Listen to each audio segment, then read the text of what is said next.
In the early morning hours of Friday, August 7th, 1959, a blast ignited downtown Roseburg.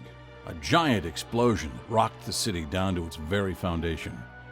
14 residents would die as a result of the blast, with another 125 people injured. At the center of the destruction, a crater 52 feet in diameter and 20 feet deep, a hole large enough to hold a two-story building. The Roseburg Blast, as it has come to be known, would do more than $9 million of damage to about 350 buildings, covering a 50-block area. Nearly everything within a 12-block radius of the explosion was completely destroyed.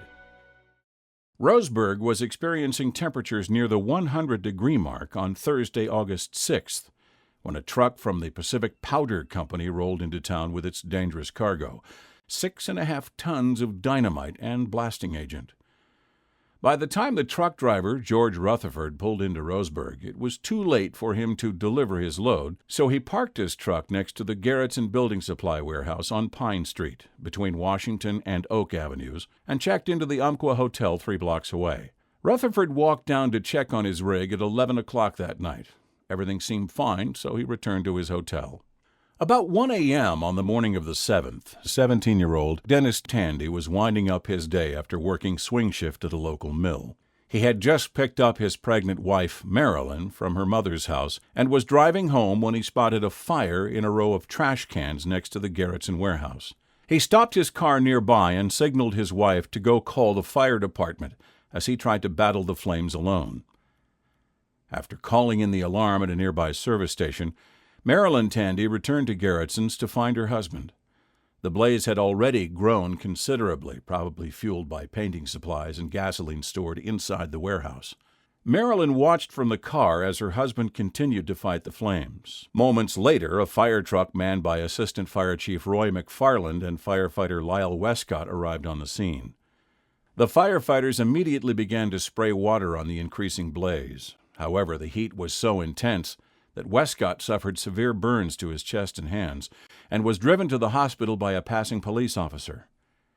Richard Knight, the service station attendant who had called in the initial alarm, took Westcott's place battling the fire.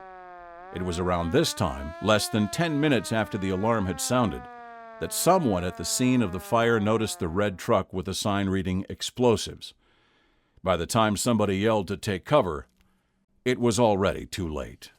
Railroad cars were moved from their tracks. Buildings were flattened and cars were slammed violently along city streets. Glass from shattered windows, metal fragments, along with stone and brick instantly became deadly shrapnel in the explosion.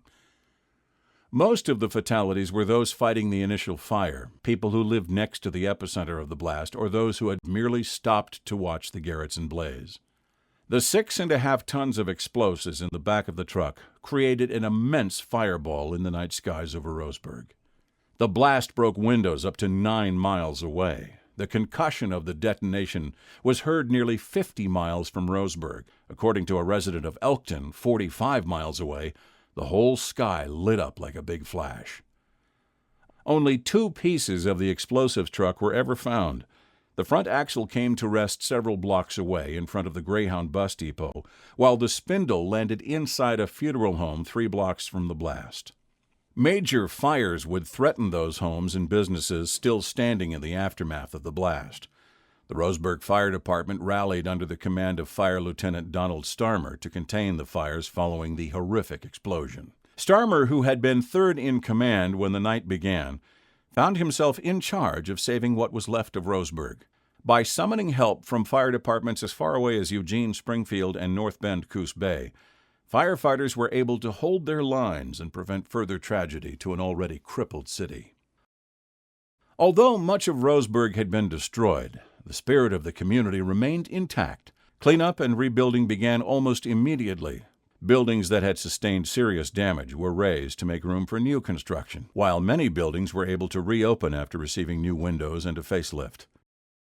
Today, the blast has been preserved in old black and white photo collections in museum displays and especially within the memories of those residents who lived through that horrendous evening some 50 years ago. A monument to the blast is the only real evidence that remains of the catastrophic event that would change the face of Roseburg.